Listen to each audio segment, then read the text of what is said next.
shared experiences are helping Eaton and Palisades fire victims move forward after loss. And some of that help is coming from Colorado. On your side's Christine Lazar joins us to explain. And I have friends in this area, and right away they were reaching out, and then they created this Facebook group, and they've just been so vocal about what can be done. Well, they're two very similar fires in how they moved, in what they wiped out. And I think whenever you have a traumatic experience, you often look for someone who can relate. Yes. Absolutely. Yes. Who can understand what you're going through, and also who can tell you how to get through it. Yeah, absolutely. So more than 1,000 homes were destroyed by the Marshall Fire back in December of 2021, and many of the victims are just now settling into their new homes. It's been a painful and exhausting journey, and now they want to share what they've learned along the way with local fire victims.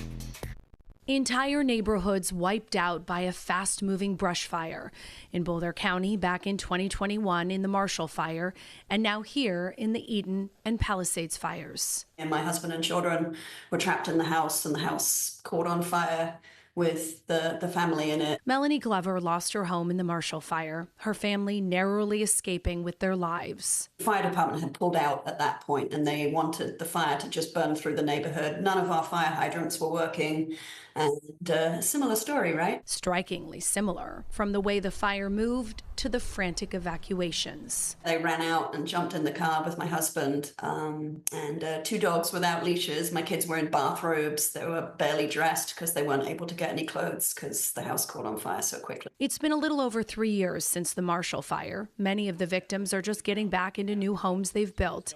But Makia Minnick was able to rebuild sooner by using a production builder versus a custom one. We actually had a number of production builders that very quickly came to the table with different plans for our neighborhood, and we were one of the first houses rebuilt back in the neighborhood. Just kind of turned it around as fast as I could. But the road to get there was long and filled with bumps and roadblocks. What about insurance? How did that go? It was a nightmare for basically everyone. As many different traumas as you can have in losing everything, it's just one more trauma on top of it. It's basically you have to become smarter than every system you're up against. Hoping to share their knowledge with those here in Southern California, Marshall Fire victims have been posting in a Facebook group called From the Mountains to the Beach. Julie DiBiase started the group as someone who has lived in both LA and Boulder. The goal of Facebook group was really to connect survivor to survivor, to offer that kind of advice that you can only have when you've gone through it. Like how to get the most money from your insurer. Take a lot of notes and be hard on them. What they're going to do is they're going to throw a bunch of adjusters at you, and some of them are going to be a lot nicer than others. Some of them are going to be a lot more competent than others. They're probably going to switch out the more competent ones to send them somewhere else so that somebody else can kind of do their best to get you less money. Take as many notes, figure out where you're at. Know what's in your policy. The main bottom line is that insurance companies are not here to help you. They're here to watch their bottom line. I highly recommend, if you're able, to have counsel to support you, then do that. If you have friends who are offering that have the skill set in negotiating on your behalf, I would highly recommend that. The Facebook group has also welcomed those who didn't lose their home but have smoke damage, others whose homes are untouched but their entire neighborhood is gone. Regardless of what your situation is, someone has lived it and has advice to offer. There are so many Angelinos who want to help. What would your advice be for how you can best support these fire victims? Call them and say, I want to help, but don't say, what can I do? Look at your own skill set. Are you good at filling out forms? Are you good at making Amazon wish lists? Are you good at social media? Can you share their story? Can you share their GoFundMe? Are you good at starting a meal train? And they say, don't just check in this week or next month. Continue to support fire victims for the years to come. The biggest thing that the Marshall Fire families told me was, thank you for helping people not forget about us. We don't want to be forgotten. And when the next natural disaster happens, unfortunately, people forget very quickly. I asked Marshall Fire victims what is the biggest mistake they made in the aftermath of losing their home.